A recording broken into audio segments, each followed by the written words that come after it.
আসসালামু আলাইকুম বন্ধুরা, কেমন আছো সবাই? তো যশোর গদখালি ভ্রমণ পর্ব ৩। তো আমাদের কিন্তু ঘোরাঘুরি প্রায় শেষ। আমরা যে পার্কটাতে এসেছিলাম, পার্কের ভিতরে মোটামুটি সব কিছু ঘুরে ঘুরে দেখলাম। এখন কিন্তু আমরা বাইরে মাঠে যেখানে ফুল গাছগুলো লাগানো সেখানে যাব ঘুরতে। তো বের হতেই দেখলাম যে এখানে বাচ্চাদের খেলা করার জন্য খুব সুন্দরভাবে এটা রাখা হয়েছে এখানে। তো এখন একটু যশোর বাজারের দিকে ঘোরাঘুরি করব। তো এই পার্কগুলোর আশেপাশে কিন্তু অনেক দোকানপাট আর অনেক মানুষের ভিড়। তো এখানে বিভিন্ন ধরনের দোকান দেখা যাচ্ছিল। ফুচকার দোকান, বিশেষ করে এখানে ফুলের দোকানগুলোই কিন্তু অনেক বেশি। সব দোকানেই ফুল বিক্রি হচ্ছিল। আর ফুচকা, চটপটি আর অনেকগুলো হোটেল রেস্টুরেন্টও ছিল এখানে আশেপাশে। তো এখানে অনেকগুলো স্টল চোখে পড়ছিল। এখানে বিভিন্ন ধরনের বাচ্চাদের খেলনা, তারপর মেয়েদের চুড়ি, আংটি এগুলো বিক্রি হচ্ছিল। মানে একটু মেলার মতো বসেছে এখানে। তো আমরাও কিন্তু সেখানে গেলাম দেখতে যে দোকানে কী কী পাওয়া যায় দেখার জন্য। তো হাঁটতে হাঁটতে চলে আসলাম এখানে। এখানে ছেলেদের বিভিন্ন ধরনের আইটেমগুলো বিক্রি হচ্ছে, টুপি, ঘড়ি, বেল্ট এগুলা। তো আরও সামনে যেতেই দেখলাম যে একটা চটপটি হাউস, বিরিয়ানি হাউস। তো ওখানেও কিছু খাওয়া দাওয়া করে তারপরে আমরা কিন্তু আবারও ঘোরাঘুরি করছি। তো এখানে এই যে মেয়েদের জিনিসপত্র, এখানে চলে আসলাম চুড়ি, আংটি এগুলো দেখার জন্য। আর এগুলো দেখলেই কিন্তু কিনতে মন চায়। আর এখানে কিন্তু খুব সুন্দর সুন্দর চুড়িতে ভরা ছিল। তো আমিও কিন্তু কিছু চুড়ি কিনে নিয়েছিলাম। আর দোকানগুলোতে কিন্তু প্রচুর পরিমাণে ভিড় ছিল, মানুষের আনাগোনা অনেক বেশি।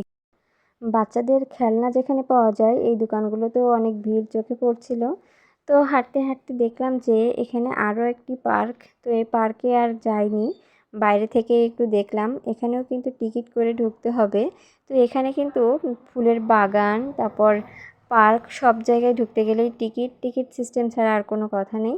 তো এখানে যে বাচ্চাদের বিভিন্ন ধরনের জিনিস বিক্রি হচ্ছে। তো এসব কিছু দেখে কিন্তু আমরা একটু মাঠের দিকে চলে আসলাম। এই তো সাদা চন্দ্রমল্লিকা ফুল গাছ, তো এখানে আসছি। তো খুব সুন্দর লাগছিল আসলে ফুল গাছগুলো দেখতে। আর ফুলগুলো অনেক সুন্দর, খুব সুন্দর মিষ্টি সুঘ্রাণ এই ফুলগুলার। তো এখান পাশেই কিন্তু একটা পার্ক মতো করা। এখানেও এই যে নৌকায় উঠছিল অনেকে, এখানে খেলাধুলা করার মতো অনেক কিছু আছে বাচ্চাদের। তো আরও সামনে গেলাম হাঁটতে হাঁটতে। তো চোখে পড়লো যে এখানে কিন্তু গোলাপের বাগান। তো সামনেই আছে রজনীগন্ধার বাগান, যদিও এখনও ফুল ফুটেনি। তো এইসব বাগানগুলোতে ঢুকতে গেলেও কিন্তু টিকিট করতে হয়, টাকা দিয়েই ঢুকতে হয়, কেউ ফ্রি ফ্রি এখানে ঢুকতে দেয় না। তো টিকিট না করে আসলে বাইরে থেকেই ভিডিও করে নিলাম, এই বাগানের ভিতরে আর গেলাম না। তো এখানে দেখলাম যে খুব সুন্দর গোলাপের বাগান, যদিও গাছে এই বাগানটাতে ফুল ছিল না। তো সামনে আরও একটা বাগান ছিল গোলাপের, সেখানে কিন্তু খুব সুন্দর সুন্দর ফুল। তো এই যে এই বাগানটাতে খুব সুন্দর গোলাপ ফুল ছিল। তো দেখেই মনে হলো যে এই বাগানটাতে একটু যাই। তো টিকিট করে কিন্তু এই বাগানেও চলে গেলাম, আর একটু ছবি তুললাম, ভিডিও উঠালাম, এই আর কি। তো ফুলগুলো কিন্তু খুবই সুন্দর লাগছিল, বেশ অনেক বড় বড় লাল লাল গোলাপ ফুল, দেখতে অসাধারণ সুন্দর লাগছিল আসলে, সামনে থেকে অনেক বেশি সুন্দর। তো ফুল দেখে আর না যেয়ে থাকতে পারলাম না। তো এখানে কিন্তু টিকিট করে আসছি। তো ফুল গাছগুলো কিন্তু অনেক বেশি সুন্দর। তো আরও কিন্তু সামনে সুন্দর সুন্দর ফুল গাছ আছে, সেখানেও কিন্তু আমরা যাব। তো এই ফুল গাছের এখানেও একটা নৌকা, এই যে পার্ক মতো করা। তো এখানে কিন্তু বাচ্চারা খেলাধুলা করছিল। আর এখানে কিন্তু গাছ থেকে ফুল ছেঁড়া সম্পূর্ণ নিষেধ।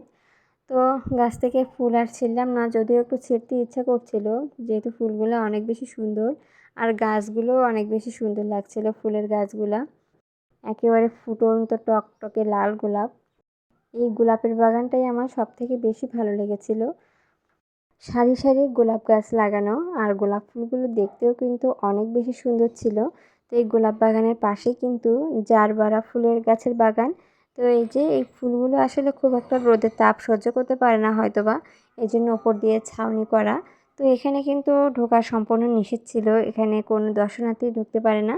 তো বাইরে থেকে কিন্তু ভিডিও করে নিয়েছি। আর এই ফুলগুলোও কিন্তু দেখতে অনেক বেশি সুন্দর। ফুলগুলো খুব বেশি সুন্দর ছিল, কিন্তু আসলে ঘোরাফেরা করতে করতে এত পরিমাণে রোদ উঠছিল যে ঘুরে ঘুরে আর দেখতে পাচ্ছিলাম না, এত রোদের ভিতর দিয়ে আসলে হাঁটা যায় না। তো এখানে দেখলাম যে সারি সারি ঝাউ গাছ লাগানো। তো এই বাগানটাও কিন্তু খুব সুন্দর ছিল, ঝাউ গাছগুলো বড় হলে আরও অনেক সুন্দর লাগবে এখানে। তার পাশেই আছে গাঁদা ফুলের বাগান, সারি সারি গাঁদা ফুল গাছ লাগানো। তো এই বাগানটাও কিন্তু অসাধারণ সুন্দর ছিল, বাইরে থেকেই ভিডিও করে নিলাম একটু। তো এখানে পাশে আরও একটা জারবারা গাছের বাগান ছিল, এই যে। তো এখানে লাল লাল খুব সুন্দর সুন্দর জারবারা ফুলগুলো ফুটে আছে। আর আমাদের বাংলাদেশের সব জায়গায় কিন্তু যশোর থেকেই ফুল যায়, প্রায় প্রত্যেকটা জায়গায়। তো এখানে আর গেলাম না। তো যাই হোক, এখানে আর একটা ফুল গাছের বাগান। তো এখানে আসলাম, সবাই একটু ছবি টবি উঠাচ্ছিল। তো পাশেই দেখলাম যে পানি উঠানো হচ্ছে। এই পানি কিন্তু সব বাগানে সরবরাহ করা হয়। তো বাগানের মাঝ দিয়ে যে চিকন চিকন ছোটো ছোটো রাস্তা, এই রাস্তার ভিতর দিয়ে হেঁটে হেঁটে পুরো বাগানগুলো দেখেছি। তো এর পাশেই আর একটা ঝাউ বাগান দেখলাম। তারপরে দেখলাম যে সারি সারি পেঁপে গাছ লাগানো। আর যশোর কিন্তু ফুলে ফলে ভরপুর। এখানে প্রচুর পরিমাণে ফলও হয়, ফুলও হয়, তেমনি খেজুরের রসের জন্যও কিন্তু বিখ্যাত জায়গা। তো যাই হোক, এখানে আমাদের ঘোরাঘুরি শেষ। তারপর কিন্তু আমরা যশোর এয়ারপোর্টের উদ্দেশ্যে রওনা হয়েছি। তো পরবর্তীতে কিন্তু আরও সুন্দর ভিডিও আসছে। সে পর্যন্ত সবাই ভালো থাকবেন। আল্লাহ হাফেজ।